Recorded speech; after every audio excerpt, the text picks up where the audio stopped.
Ya, kita mulai. Shalom, Om Swastiastu, salam kebajikan. Saudara sebangsa dan setanah air Indonesia, bertemu kembali dengan Hendro Verleso.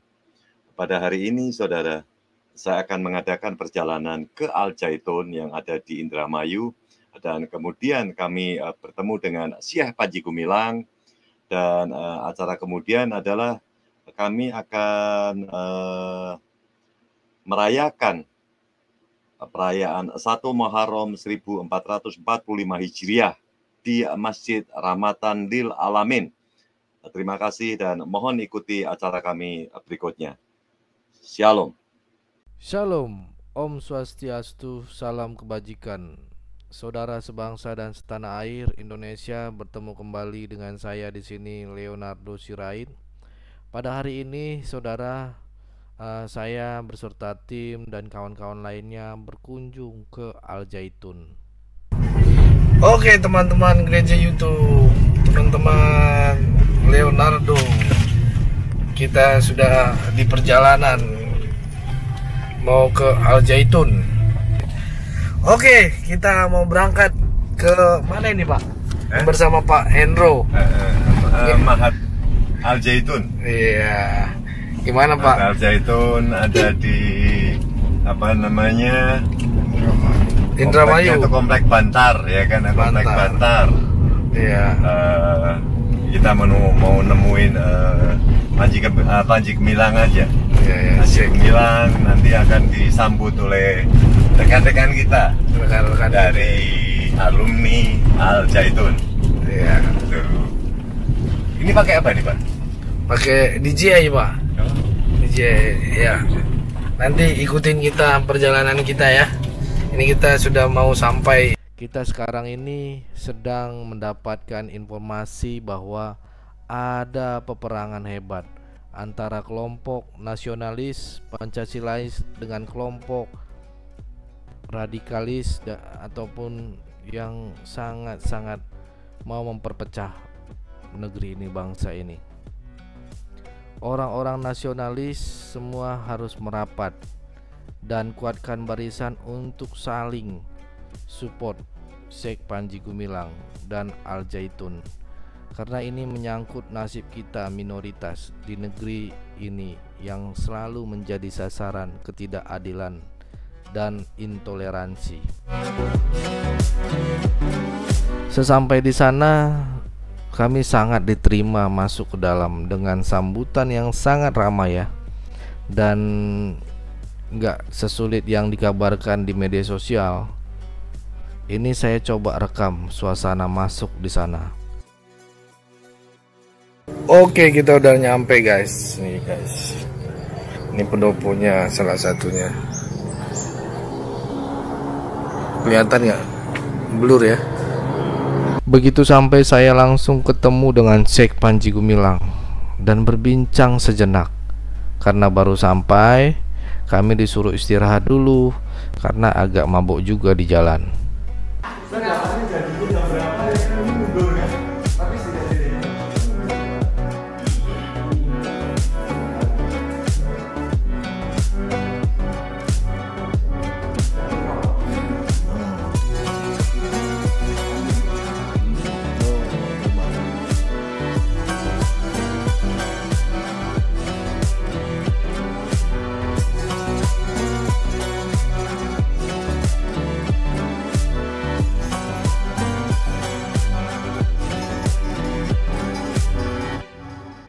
Lanjut di hari kedua, paginya saya diajak untuk ikutan memperingati hari peringatan 1 Syuro 1944H dengan tema toleransi dan perdamaian untuk persatuan menuju kebangkitan kembali Indonesia Raya.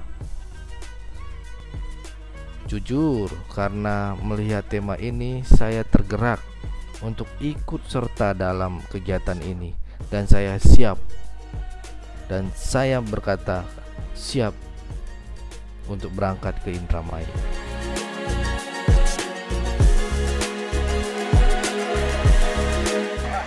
Jadi ini pusat toleransi, ada tubuhnya di Al Zaitun guys, teman-teman. Nih, Kita dibawa turun ke sini. Tuh ada Bu Monik nih.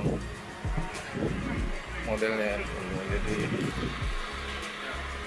tulisannya Al Zaitun Pusat Pendidikan Pengembangan Toleransi. Tuh ada Bu Monik. Siapa yang mau foto? Ayo bareng-bareng. Oh iya, ini Ayo. komplit nih. Pertama kali sampai kami diajak melihat Tugu Toleransi dan Perdamaian di Al Zaitun.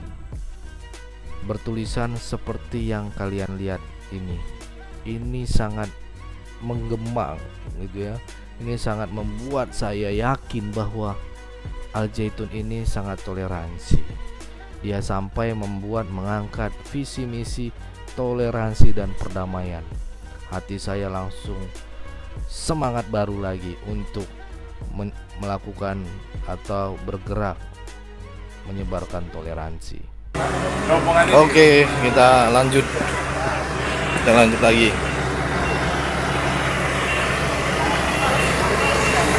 Ikutin kita guys ya.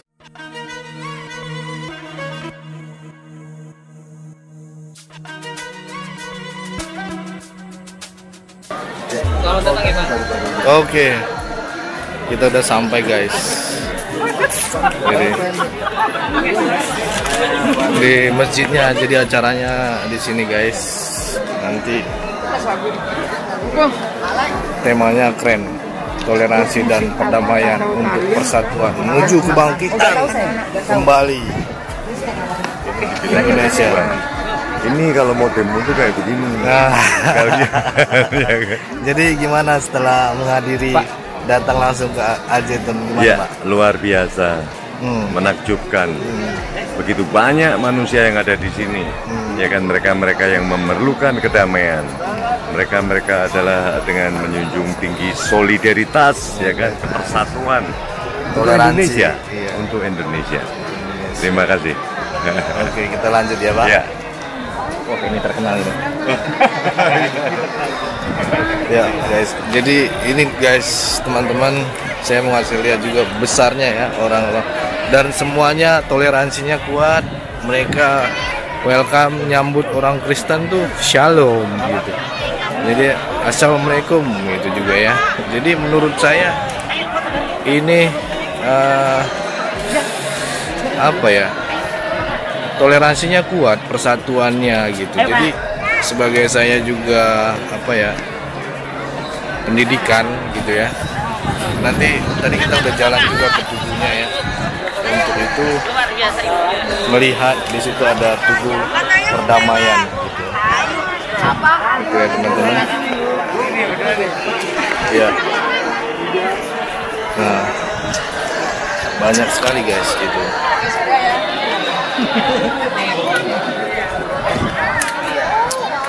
Ya, ini kita lagi mau masuk ke dalam masjidnya.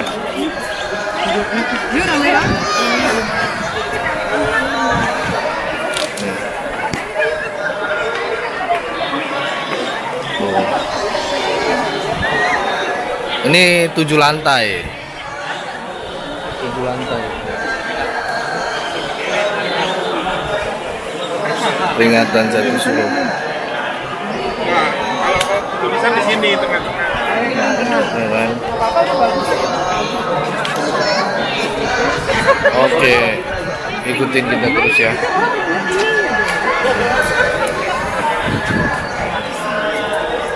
Mbak Monik, lupain. Ini ada Bu Monik nih. Hai Bu Monik. Fakta Israel. Iya. Biar tak kirim nih. Tahu kan? Gitu ya. Leo kan? Iya. Ini banget. Gimana pandangan dari Bu Monik nih setelah hadir ke Al Zaitun? Ada Semoga karena Al Zaitun ini sudah berani bersuara tentang Israel, dan yang menariknya ini muncul dari umat Islam, bukan dari orang Kristen, bukan dari gereja, bukan dari hamba Tuhan yang notabene seharusnya lebih tahu sejarah Israel, lebih tahu tentang Tuhannya Israel. Tapi ternyata Tuhan bisa menggunakan siapa saja. Sama seperti Kores, Tuhan memakai orang yang tidak percaya kepada Allah Israel, bukan dari bangsa Israel, untuk menyatakan kemuliaan dan keagungan Tuhan Israel itu sendiri. Dan di Indonesia Tuhan memakai Al Zaitun. Jadi terima kasih Al Zaitun. Semoga ini membuat justru orang Kristen jadi makin berani untuk menyatakan dukungan kepada Israel. Karena ini bukan tentang Israel sebenarnya, tetapi tentang Tuhan Israel. Oke Bu Moni, ini Bu Moni punya channel ya kawan-kawan. Jadi Fakta Israel. Fakta Israel. Kalau mau tahu tentang fakta Israel ya ini Bu Moni. Amin. Spesial. Ya, semoga faktanya membuat Anda semakin cinta Alkitab. Bukan membuat Anda jadi bukan saya mengajak orang menjadi Yahudi ya, jangan salah. Justru untuk menjadi cinta Alkitab. Terima kasih Bu Moni, kita mau keliling-keliling dua ini.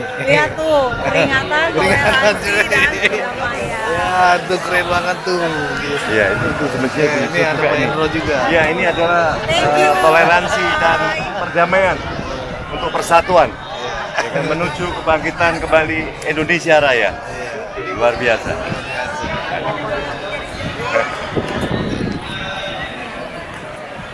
Mantap. Nih guys, kita jalan.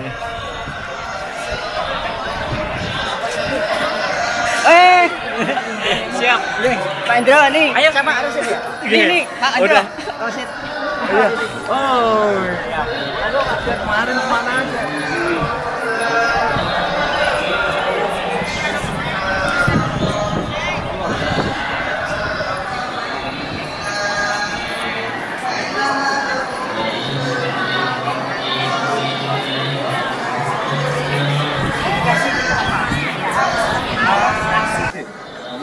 Kita masuk dulu guys. Ini masjid yang terbesar ya di Asia ya.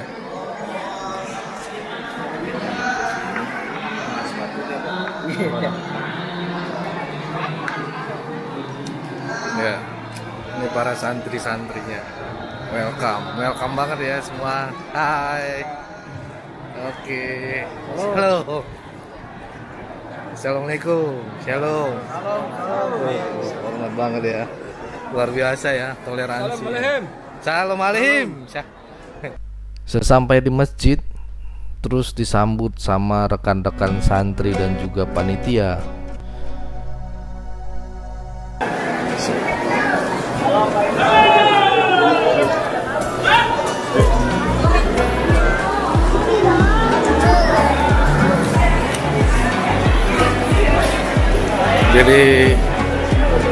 Jadi kita bareng dihormati. Luar biasa tuh Pancasila.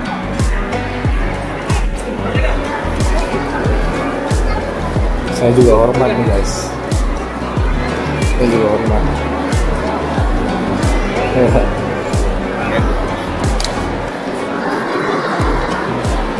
Saya juga hormat nih guys.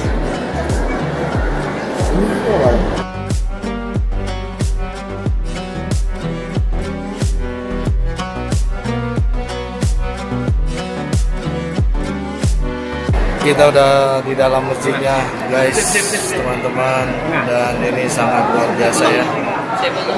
Ini megahnya sekali ke atas masjid. Ini tamu undangan. Terima kasih. Ikutin kita terus guys.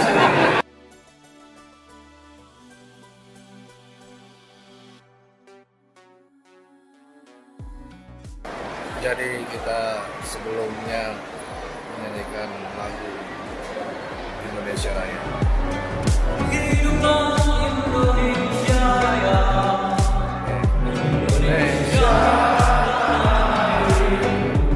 tanah Tuhan, di sana aku diri dan mandiri. Indonesia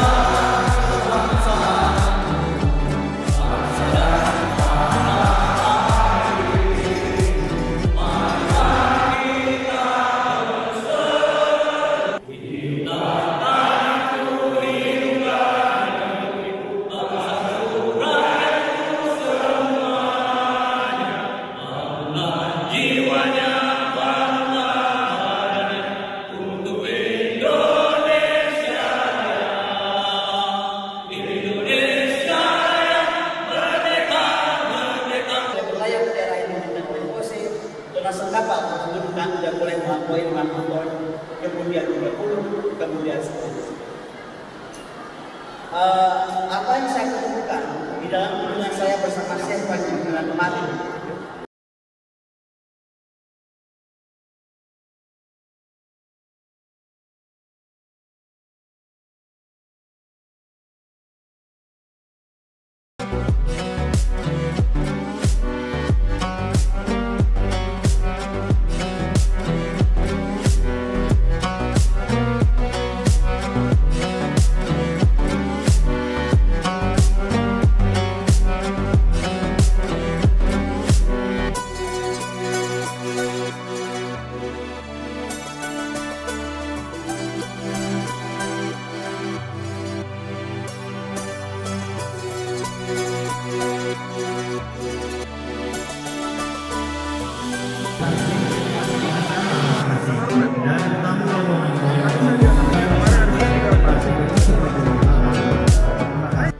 Selesai acara peringatan 1 Syuro, selebihnya saya ada podcast sama Syekh Panji Gumilang.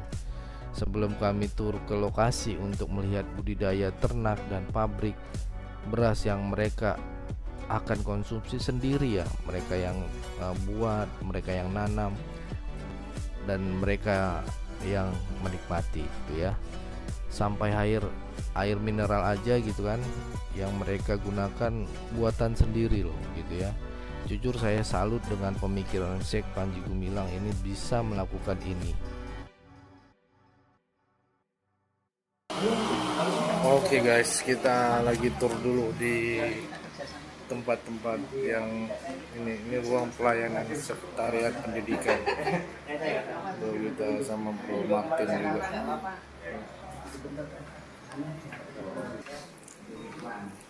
Oh ini. Sini kita lihat isi Syekh dulu, bahwa Syekh membuat satu rancangan sistem pendidikan sebelum punya. Jadi belum punya kita. Punya apa maksudnya? Belum punya, ini belum punya tempat. Oh, belum punya tempat. Belum punya tempat, tapi udah jual gagasan. Oke. Jadi beliau tuh ya mengumpulkan orang-orang yang kawan-kawan beliau yang seliting pada ketika itu sudah bercita-cita nanti kita mau bikin ini. Jadi ini istilah bahasa koreksi terhadap pendidikan ketika zaman Orde Baru. Artinya ketidakpuasan terhadap sistem pendidikan ketika itu pada zaman Orde Baru. Pak, itu mana tadi? Di luar? Ya. Jadi ini istilahnya kalau berontak gitu. Ketidakpuasan sistem pendidikan zaman Orde Baru. Jadi saya pengen merombak sistem pendidikan yang ada. Maka dibuatlah satu sistem ini. Inilah yang dijual pertama, mengajak sahabat-sahabat untuk sampai akhirnya membuat satu tempat yang dipilih pesantren. Nah kalau dipilih SMP pada ketika itu tetap diatur oleh sistem pendidikan nasional zaman Orde Baru, Pak Harto. Nah, koreksi atas tidak puas itu saya sudah membuat. Kita nanti kalau punya tempat diberi rezeki oleh Tuhan akan membuat pendidikan satu pipa, one pipe education system. Menghantar orang yang nanti tidak bolak-balik. Sampai sistem kelasnya pun sudah dirancang. Jangan orang nanti sekolah sudah kelas 6, dari kelas 1 sampai kelas 6 balik kelas 1 lagi. SMP udah kelas 3 SMP balik kelas 1 lagi SMA. Nah itulah, di situ saja udah mulai berontak. Maka dibuatlah pada usia 6 tahun. PAUD ini pengantar, dulu belum ada PAUD, waktu bercita-cita, belum TK istilahnya. Nah usia 6 tahun dia masuk kelas 1. 6 tahun di sini, artinya pada usia 11 tahun, kelas 1 sampai kelas 6 sudah tamat SD, elementary school. Kemudian dari kelas 6 masuk kelas 7 sampai kelas 9. Ini di sini kan masih berlaku junior high school. Dari kelas 10 sampai kelas 12 ini senior high school. Ini digabungkan. Nah, ini sudah banyak efisiensi yang dibuat, jauh banyak. Misalnya yang paling sangat mudah, katakanlah di dalam agama Islam itu kan ada ajaran sholat. Memulai sholat itu dengan wudhu. Wudhu itu cara membersihkan. Ketika dia kelas 1, kelas 2 sudah diajarkan wudhu. Sampai kelas 5, kelas 6 masih diajarin wudhu lagi. Udah berapa jam yang hilang. Ketika dia masuk SMP, bab pertama tentang sholat ya wudhu lagi. Hilang lagi tuh pelajaran, jam pelajaran. Ketika dia SMA kelas 1 diajarin itu lagi. Seperti pelajaran Pancasila yang terus diajarkan lagi materinya itu juga. Nah, saya merombak. Ya sudah sekali saja kalau sudah bisa, nanti sudah nggak ada lagi. Itu efisiensi. Nah, sehingga kita dapat melaksanakan secara toleransi dan perdamaian. Kata budaya toleransi dan perdamaian ini resume atau simpul dari seluruh ajaran para nabi. Ajaran para nabi intinya cuma satu, mengajak toleran dan damai. Nah, baru mulok, istilahnya muatan lokal. Muatan lokal kita di sini ada istilah metodik didaktik, cara belajar mengajar. Jurnalistik ini diajarkan mengapa? Syekh menghendaki tamatan Al-Zaitun itu mampu berbicara dengan gambar Syekh sebelum punya. Ketika dapat tanah kok bisa gitu. Jadi saya berpikir ini udah digambar duluan, nanti begini. Maka semua yang tepat di sini adalah set plan. Jadi kapan bangunnya? Ya kapan saja, nggak dibatasi. Nggak akan habis sampai kapan saja. Menanyakan kepada Bapak, Ya, apakah memang benar itu terjadi itu tidak? Ya tidak ada bagaimana. Kan kita kuasai tanahnya. Bagaimana orang jual tanah perlu duit di sini. Perlu uang, dia jual tanah. Dan datang. Tuh. Gitu. Nah, setelah dalam perkembangan ini mungkin karena pernah juga kita kasus dengan di pengadilan yang dalam perjalanan ini kita kerjasama ada 33 kepala desa. Nah, di sini ada terkenal kepala desa yang melihat begitu katakanlah.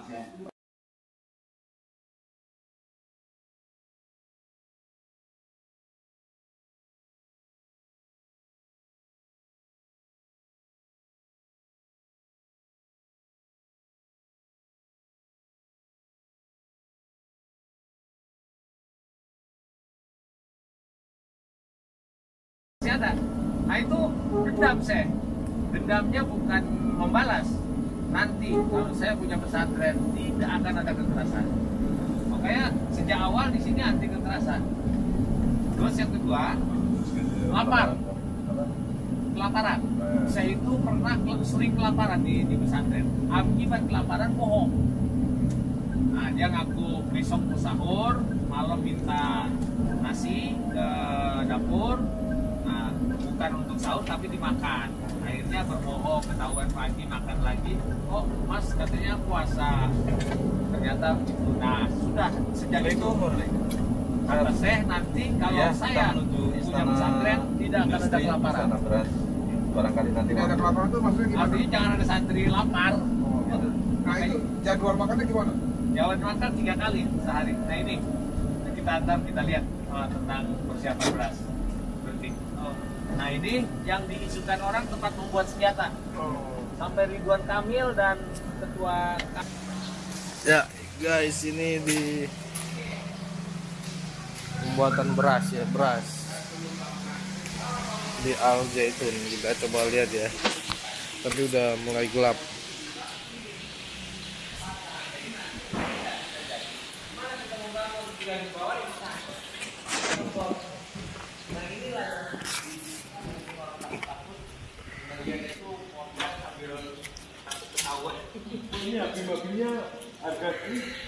Kita memang dirinya di Jayakarta, penyiaran Jayakarta, langganan. Ya sekarang masih ada ini. Ini bukan WF, Habib. 300. Habib 300, memang ini Habib. Oh iya. Kirain senjata ya. 300. Di bangunan kita ada yang 600, 300, 450. Kerja di sini Ya, kita dari Salanasir, dari Jalan Jayakarta. Oh ya, Parsi ya.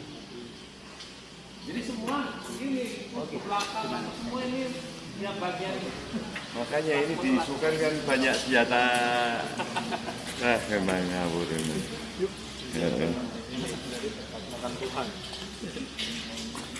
Nah ini yang dianggap bikin senjata itu. Ada bor,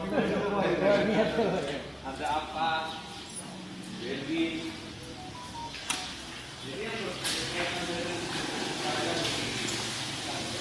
banyak kayak negara kayak ini.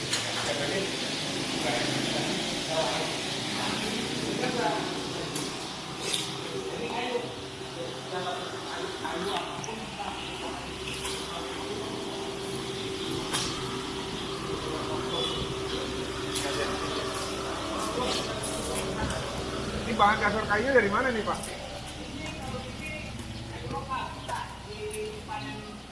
Angin. Nah kalau kayu yang ini yang buat potong lagi. Buat pelang. Pelang. Kayu tua ini. Ya itu. Dulu pelang lawannya bukan Dino ini, Bubasan. Jawa Timur. Saya ikut pelang. Belum punya pesantren tapi sudah ikut lelang kayu-kayu yang bawa sini. Tadi ada di masjid, waktu kita di masjid di bawahnya ada di basement. Ini maksudku kayu ini dari kayu yang tadi di ruang terbuka itu? Ini tanaman kita. Nah nanti ada yang di pot proning angin, roboh oleh angin. Kita ambil, kumpulin. Bukan Tapi memang jadi. sengaja dipanen gitu ya? Tidak. Per berapa tahun? Tidak. Terus kita buat sampai sekecil-kecilnya. Nih tidak dibuang, nanti jadinya ini yang paling kecil. Parket untuk lantai. Ini kalau diglasur, wah licin dan jati dirinya dia.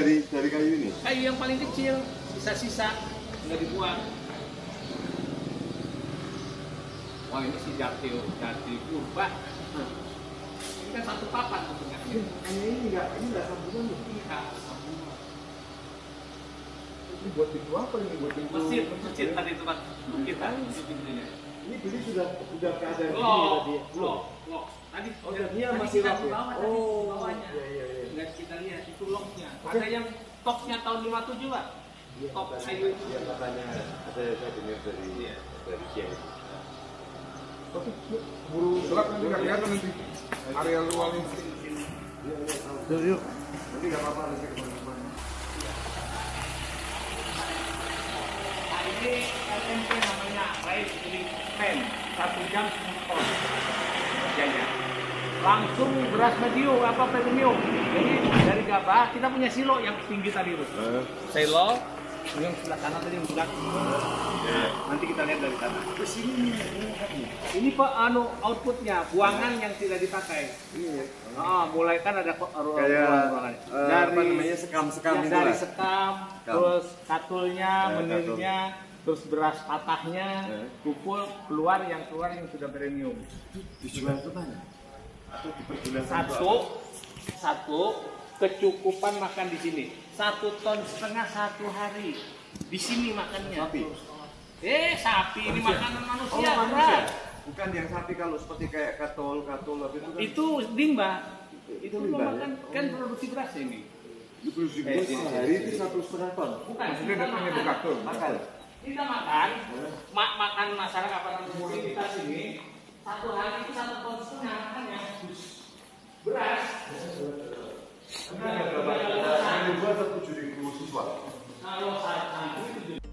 Ada peternakan ikan, kambing, domba, ayam, air mineral, beras, semuanya dikelola di sini. Makanya pas dibilang negara dalam negara ya bisa jadi benar gitu. Karena mereka mandiri. Pompes ini mandiri.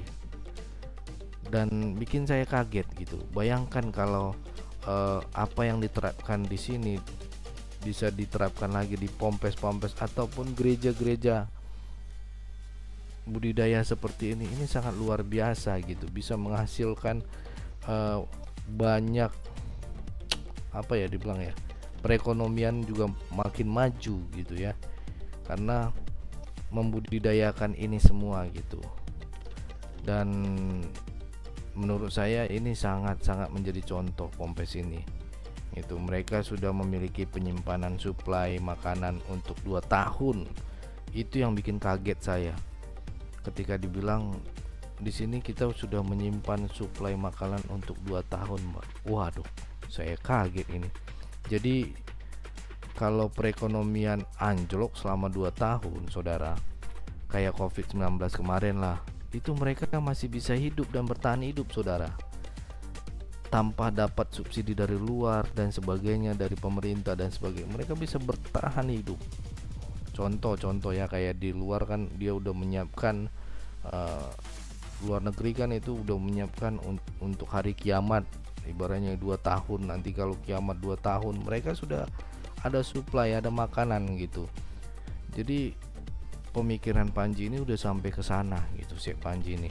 Mereka sudah bersedia gitu, udah aman gitu. Jadi selama 2 tahun mereka sudah tersedia itu makanan dan minuman, sudah aman lah, udah nggak perlu dikhawatirkan gitu. Walau contoh kayak gelap gulita nanti ini bumi ini ya, entah kenapa gelap gulita, mereka sudah memiliki konsumsi makanan gitu selama 2 tahun.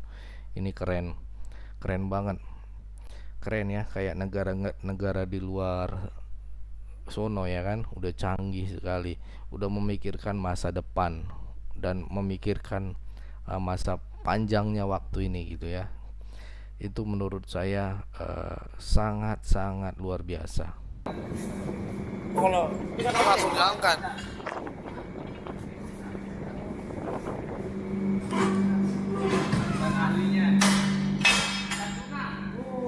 Gila. Wah, bau ini, bau giant. Bau olahnya pakai mesin. Ini tangkapan sendiri. Tangkapan kita beli. Kita beli. Beli ya? Dari Almaira ya? Dari laut beli. Kalau yang laut dari bagasi. Ini sudah berapa lama kalau dibekukan gini? Atau sampai berapa lama dibekukan? Ini bisa tahan sampai setengah tahun ya, Pak. Gede ini, Bos. Ya, tadi saya lihat ada Lihat guys, ini ikan guys, ikan. Jadi ikan di sini, tuh. Jadi mereka produksi ikannya sendiri buat dimakan loh. Bayangkan, ya kan, ikan loh.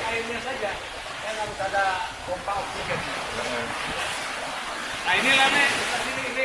Ini. Oh, macam-macam ya Pak, macam-macam.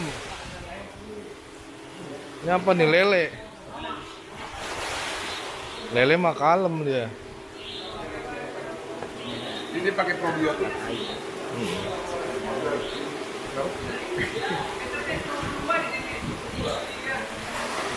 Enggak, ini dia pakai probiotik sama pakai garam.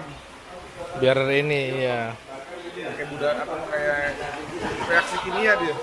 Pakai probiotik sama pakai garam, pakai air.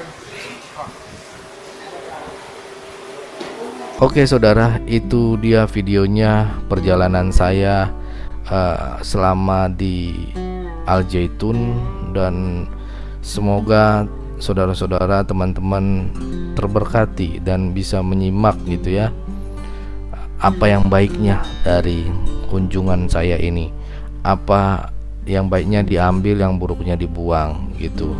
Tapi menurut saya cukup menarik ya. Kalau menurut kalian gimana? Silahkan tulis pendapat kalian di kolom komentar. Jangan lupa like dan subscribe channel ini untuk informasi update dan menarik lainnya.